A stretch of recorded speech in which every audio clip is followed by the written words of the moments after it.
Makig-istorya ko ninyo. I think God was somewhere else when the typhoon hit. Puro patay na sa dalan. Hantod ko ron.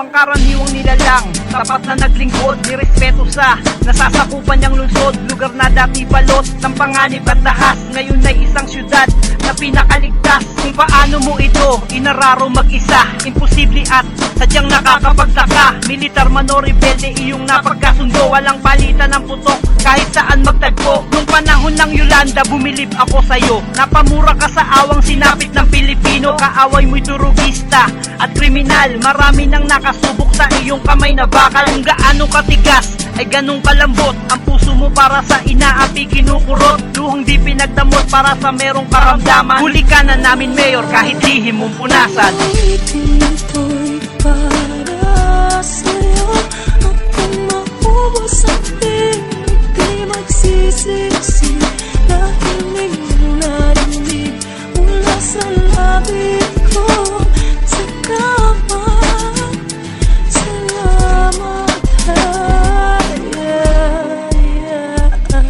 Pinagkaisa mo digong Pilipino sa mundo, pinahanga mo sa payak na pamumuhay mo, pinalakas ang loob at kami ay nanindigan na baguhin ang sistemang luma na nakasanayan. Kailangan ka ng Pinas, higit kailangan namin ibalik mo ang naglahong moral ng bansa natin. Pag-aaralan ko natin ng maging disiplinado para pag nakaupo ka na hindi naman ibago. Sa oportunidad na mawakasan ng gera, naniniwala kaming ikaw ang huling baraha. Kahit na anong batiko sa akin di tumatagos, dahil ramdam ko na pinadala ka ng Diyos. At sa bawat paghalik mo sa ating watawat ay maraming kababayan ng literal na namulat na pagiging Pilipino ay kay sarap pala.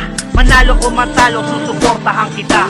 Ito'y para sa'yo, at kung maubos ang di magsisisi, dahil may narinig mula sa labi ko.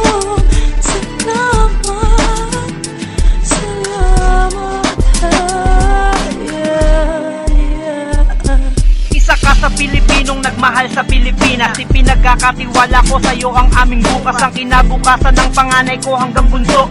Linisin mo ang bayan, pakiusap na lang po, magbabagong tungo sa kapayapaan ng isip, gawin mong realidad. Matagal na panaginip, sabi mo hindi na baling mapunta ka sa impyerno. As long as mamumuhay kami sa paraiso, kahit na anong paratang, ako'y di bumitaw, dahil ang tanging pag-asang nakikita ko'y ikaw. Salamat at ang laban natin ay medyo yamado, at salamat sa tsansang maging Emilio Aguinaldo. Simple man ang ambag namin, pusa at kanya-kanyang panalangin mailuklok ka sa Malacanang. At kapag nangyari yon, Lord, salamat ng marami, pagbutihin niyo po sana mahal naming Presidente Duterte. Ito'y para